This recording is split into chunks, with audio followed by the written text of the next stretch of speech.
Lahir pada tanggal 1 Maret 1952 di Salatiga, Jawa Tengah, Indonesia.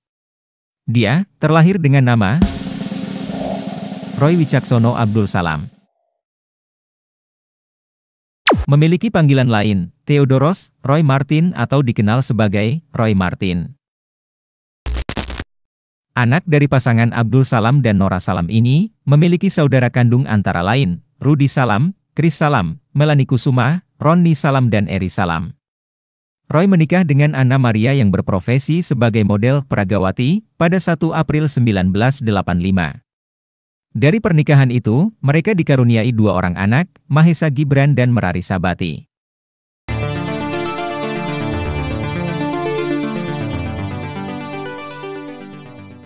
Memiliki paras yang rupawan, mendorong keinginan Roy menjadi seorang peragawan. Dimulai dari kontes ke kontes, Roy memulai semuanya di kota kelahirannya, di Salatiga. Sebelum terjun di dunia hiburan, ia adalah seorang simpatisan PNI yang tergabung dalam organisasi Banteng Merbabu.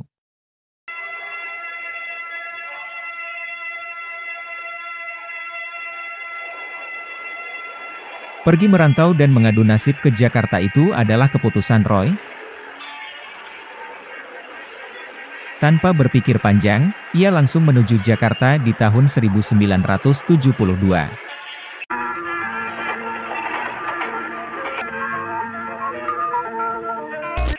Jakarta merupakan salah satu jalannya dalam menggapai mimpinya sejak kecil. Pada waktu itu, Roy sangat mengidolakan sosok Sophan Sophiaan dan sering menirukan gaya sang aktor di depan cermin. Menurutnya, untuk menggapai impiannya, Roy harus rela meninggalkan kampung halaman, meninggalkan teman-teman masa kecilnya.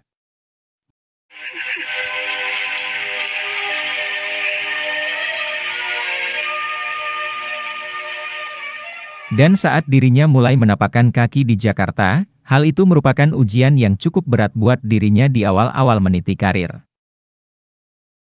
Saat awal-awal merantau, ia menggelandang karena tidak mampu membayar kosan seharga Rp3.500, sampai akhirnya diusir. Kemudian Roy mengakui bahwa dirinya merupakan sosok yang ulet dan mau terus mencoba. Untuk menyambung hidupnya, sosok Roy muda saat itu mencoba untuk menjadi peragawan. Dari usaha dan kerja kerasnya, foto-fotonya mampu masuk sebuah majalah remaja waktu itu, yaitu Gaya Hidup. Tetapi ada kesalahan yang membuat Roy kesal, karena kala itu saat dirinya mulai masuk sebuah majalah, bukan namanya yang tertera dalam majalah tersebut, melainkan nama seorang model lain yang sedang naik daun, yang disebabkan oleh kesalahan wartawan yang salah dalam penulisan nama.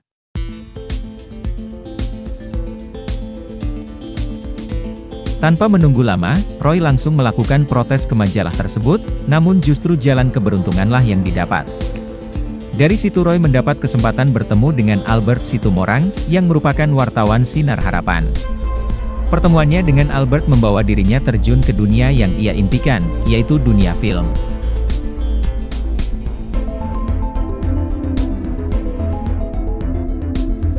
Saat itu, Roy langsung mendapat tawaran untuk bermain film.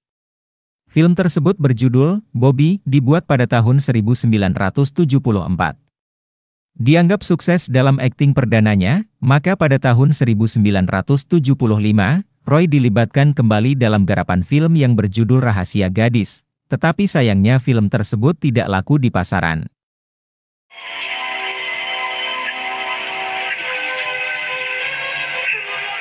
Roy Martin kembali bermain dalam Cintaku di Kampus Biru. Dalam film itu ia berperan sebagai Anton Rorimpande.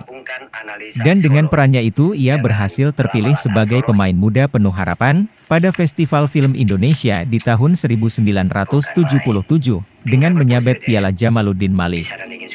Sejak saat itu pula nasibnya berubah 180 derajat.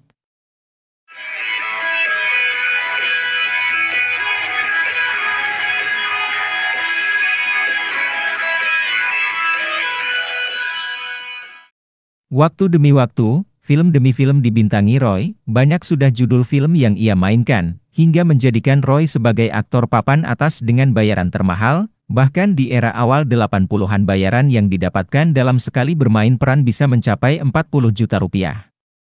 Kendati memiliki penghasilan yang besar, tidak serta-merta membuat Roy hidup dalam kemewahan. Roy mencoba menjalankan usaha lain dari sebagian hasil sebagai seorang aktor film. Namun kekayaan yang ia dapatkan dari jerih payahnya, terasa sia-sia saat ia terjebak oleh narkotika. Hal itu membuat dirinya harus berurusan dengan hukum sebanyak 2 kali, pada 2006 dan akhir 2007. Ia mengakui bahwa untuk lepas dari narkoba ini cukup susah. Kehidupannya sejak di penjara pun mempengaruhi perasaan dan semua hal yang ia punya sebelumnya. Berjuang keras untuk tidak lagi berurusan dengan narkotika, pada pertengahan 2010, akhirnya Roy bisa lepas dari jerat narkoba, diakuinya keluarganya lah yang membantu dirinya lepas dari kecanduan terhadap zat adiktif tersebut. Ia menyebutkan bahwa saat ini semangat hidup terbesarnya adalah di keluarganya. Lalu, siapakah sosok Gading Martin ini? Karena dari keterangan sebelumnya, tidak ada nama Gading Martin dalam anggota keluarga Roy Martin dan Anna Maria. Ternyata, Roy Martin sebelum menikah dengan Anna, ia pernah menikah dengan seorang wanita bernama Farida Saptijastuti. Dari pernikahan pertama itu ia dikaruniai 4 orang anak, antara lain, Monique Martin, Alin Martin, Galih Martin, dan Gading Martin. Namun setelah sekian lama membina rumah tangga, dibumbui dengan berbagai persoalan yang datang terus-menerus, akhirnya, mereka memutuskan untuk bercerai. Jadi terkuak sudah bahwa, Anna Maria adalah ibu sambung Gading Martin. Sementara ibu kandungnya adalah Farida Saptijastuti. Walaupun sejak kecil Gading diasuh oleh Anna menganggap Gading sebagai anak kandungnya sendiri. Hubungan mereka dengan istri pertama Roy Martin berjalan baik-baik saja. Mereka terlihat sering kumpul dalam berbagai acara keluarga. Selama ini banyak yang mengira kalau Gading adalah putra kandung dari Anna Maria. Yang sebenarnya bukan, karena Farida Saptijastuti memang sangat jarang muncul ke media. Nama Farida sempat muncul saat momen kabar perceraian Gading dan Giselle muncul ke media. Di tengah persoalan rumah tangga yang menimpa Gading, Farida Saptijastuti menutup usia pada 1 Oktober 2022 lalu. Duka yang mendalam dirasakan Gading, tapi ia mencoba tetap tabah dan ikhlas, karena ini adalah takdir yang sudah ditentukan Sang Pencipta. Ia hanya bisa berdoa, semoga dibukakan jalan ke pintu surga bagi ibundanya tercinta. Yang terbaik untuk Tuti. Menguatkan Mas Gading sendiri.